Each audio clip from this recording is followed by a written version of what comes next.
So let's start. We'll write down the information that they provide to us. X is a positive number, and they define theta as tan inverse of x. So theta is some angle, right? Now the first thing they ask you to do is to simplify this. Are they simplify?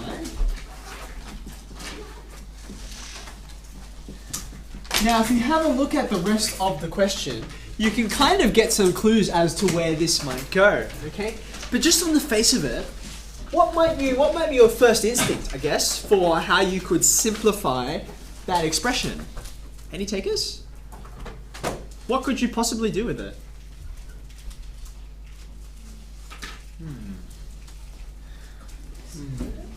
You could expand it, couldn't you? We have some identities for expanding these kinds of things, okay? But there's an issue with that idea. Let's just take that idea and see where it goes. If I say, tan A minus B, okay, what is the expansion for tan A minus B? Tan A minus tan B. The way I remember, by the way, you know how there's one of them's a plus and one's a minus? The way that I remember is I think of that double angle. If this was, A plus A, right? You're not going to get 0 on the top. You can't have tan A minus tan A for double angle. That doesn't make any sense. You've got 2 tan A's, so that one must be plus. That's why this one's minus. Anyway, whatever floats your boat. What's on the denominator? One plus. Good. And you have the product there. Okay. Now that's the expansion, and that's fine. But when you look at the particular angles that we have, you run into a problem, don't you? Because, for instance, if I say this is A and this is B, okay? When you write the first part of this, you write tan pi on 2. Wait, hold on a second. What's tan pi on 2?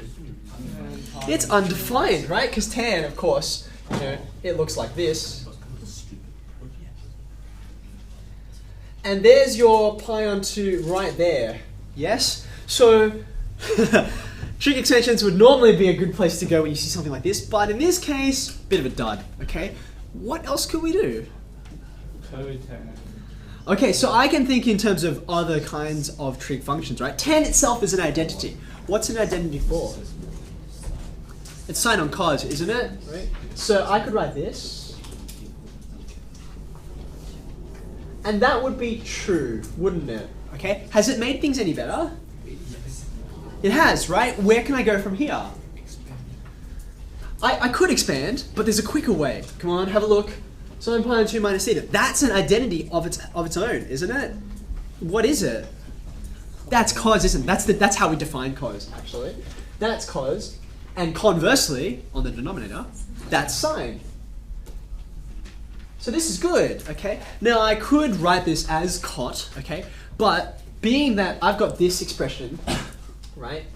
So this is going to be in terms of tans. If I have a tan inverse and a tan together, that's going to be an easier thing to combine rather than cots and tans. So I'm going to write this as 1 over tan theta, okay? And I already know what theta is, okay, so I'll write that in. Now just be really careful at this point, okay? We have already noticed that when you put trig functions and inverse trig functions together, you can't be too willy-nilly about it because they're not exact inverses of each other. They're restricted, right? Now I want you to remember, we looked at this example very briefly, right? For what values is this going to be just equal to x?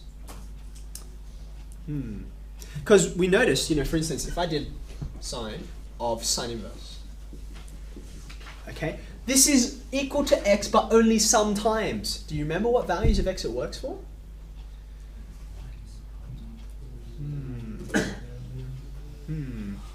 Is it negative pi on 2 to pi on 2? Is that right? Does that ring a bell? Okay. So it's true sometimes, not all the time though. Okay. Now, when you have a look at this, what's going to happen? Are you going to have a problem like this? Where does this come from? Why did you tell me this? Like, why not, for instance, 0 to pi, or 0 to 2 pi, or not to anything? Why is it those values? It's because this, right, this corresponds to the domain within which we restricted sign, right? And therefore it corresponds to the range of this. Okay. Now, when you think about this, right? What's the domain of tan inverse? The domain of tan inverse. What's it look like? It just goes. It just goes forever. Okay. So in fact, this one is equal to 1 over x, and it's equal to 1 over x all the time. That's kind of nice. It's not like this one, or if I did it for cos as well. Okay. So I'm actually going to take note of that. I'm going to say as tan of tan inverse is equal to x. I'll introduce some notation here, just so I can be a bit shorter. If you remember from inequalities, whenever I talked about it, an upside down A, does anyone remember what it means? It means for all values of x that are real. Okay? For all the values of x, if you like. Now, there you go. That's good. That's my expression. Tan pi onto minus theta. I can bring it down to that, and that's as simple as it gets. Okay.